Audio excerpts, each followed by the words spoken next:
Or, yeah! So I started thinking, well, maybe I should, help him out. But I'm a girl. Does a girl really go, hey, dude, you don't want to fight? Teach you how to fight. So I did. I said, okay, listen, and this is a trick that you guys should know. If you want to sound like you got punched in the gut, let's say, it's not as many of them would have led you to believe. The best thing to do is you want to feel and actually make the motion. And I see this too a lot of times. There are some voice actors that don't do this, but I'm a big believer in physicality when you're in the booth.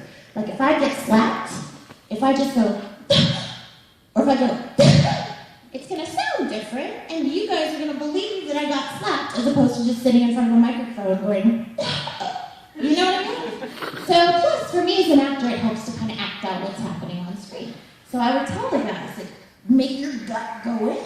You're getting hit, the wind's being blown out of you. And then I would tell them to make a retching noise. Like they're going to barf. I'm like, what? Seriously. Pull your gut in and make it sound like you're gonna barf. So instead of you get that kind of thing. So I'm gonna make you guys do that. On the count of 3, I'm gonna punch all of you in the gut. All you have to do is just contract those muscles and maybe bring your shoulders forward so you feel that action. And then make just a little bit of a Ralphing noise. Just a little, not full Ralph. You don't want just the first part. I'm gonna count to 3. Ready? 1, 2, 3.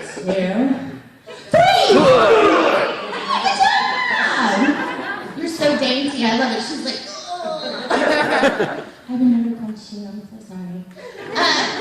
So yeah, I grew up with brothers, and we always play fight. We would do the whole. So to me, it was second nature. It's amazing how many people don't think about what it sounds like to get punched, kicked, whatever. I was getting punched, kicked all the time, so I don't know exactly what it sounds like. The other thing I was going to talk about is critters. So we all know in anime, there's always some kind of critter running around doing something cute or being nasty or guttling as well. Somehow I became the critter lady. I love doing critters. Wait, I love voice acting critters. You never know what's going to be put on the internet. So I always correct myself. Google is forever, y'all. Last thing I need is somebody going, you like to do critters? That might be a problem. So with critters, it's weird because you kind of have to use your imagination and put your knowledge of what animals sound like inside. Because we all think cats go meow and dogs go woof and cows go moo. But sometimes you can't do that because it sounds silly. Was that a song? So for example, let's say Pen Pen. Pen Pen, when I took over Pen Pen, I couldn't tell you what a penguin sounds like. I have no clue. I've never gone to the zoo and recorded penguins. I'm not one of those method actors that's going to be like, be the penguin. Talk to me. So I went in, and he's very angry a lot of times, especially in the movies. He's very angry. So I just kind of flew by the seat of my pants. I'm like, I figure he's a bird, so he's got to have kind of a quack, quack, squawk kind of thing going. And then he's angry. So there was a scene where he's flipping out, stealing Shinji's towel and doing all this stuff. And it sounded something like,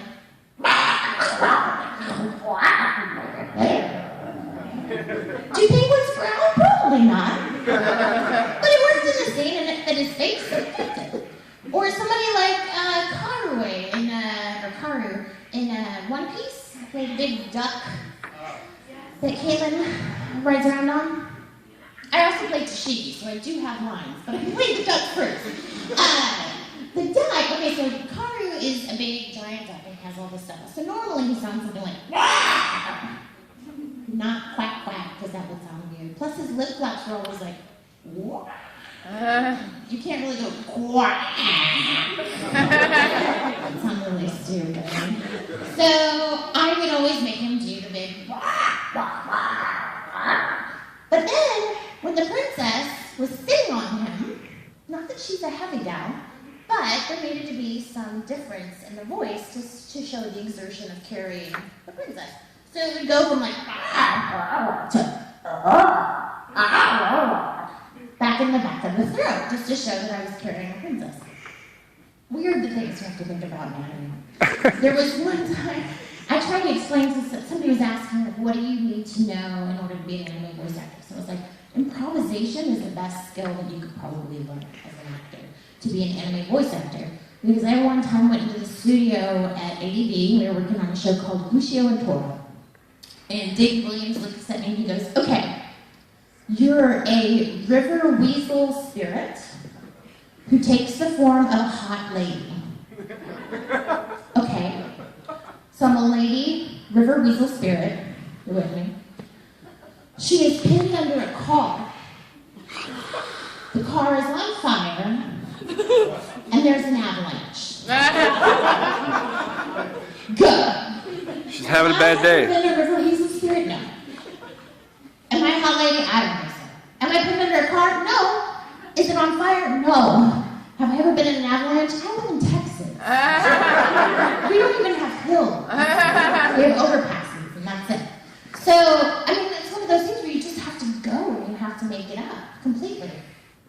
There's other times where you get to do things that is a little more close to home or a little more like you would think an animal sounds like I did Sizo in Peacemaker. He's a very angry little pig. So there was a lot of, snotting and stuff like that. We once had Gonzo in the animation studio for a while, AV and them were in cahoots. So we had a bunch of special people, guests from Japan, come over to see some of us work.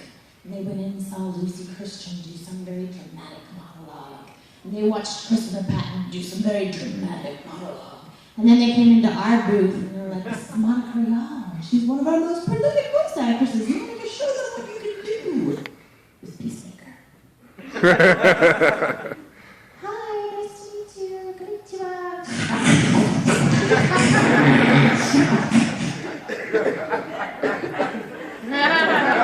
They were like, ooh, okay. Yep, that's what I do. And speaking of Peacemaker, that segues into the next one.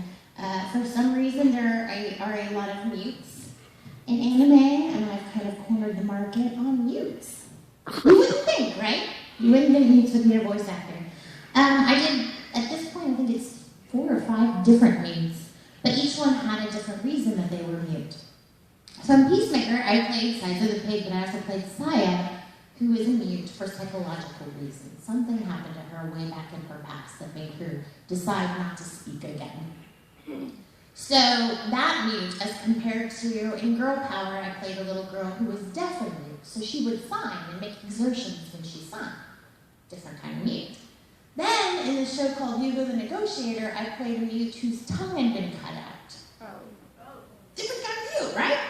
So it's hard, but it's challenging and fun as an actor because you have to figure out how those are going to sound different and how you're going to voice them without upsetting anyone. You don't want to sound like you're making fun of anyone. You want to be as real to the character as possible.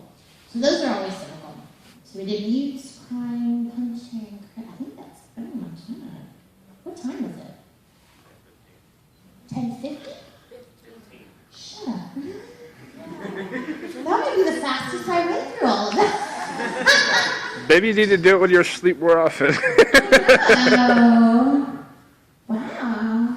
I do feel like usually there's more interaction, but I feel like I've just done. Are y'all tired of me yet? You will be. Nope. You're sweet. You will be. See, let's open it up to questions. I like talking with you guys more than I like talking to you guys. Yes. Okay, I know that they pulled you off of it because they recast it when Bandai got it, but speaking of critters, did you like playing that character? I loved it.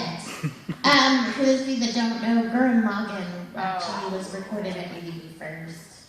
I actually have that DVD. You do? The first 4 episodes, yeah, so I got you as Buddha. I played Buddha. It was a lot of fun. I also played one of the sisters. I can't remember which one.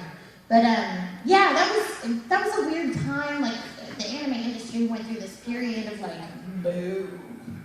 Whenever people are like, oh, pirating doesn't bother anybody, yes it does.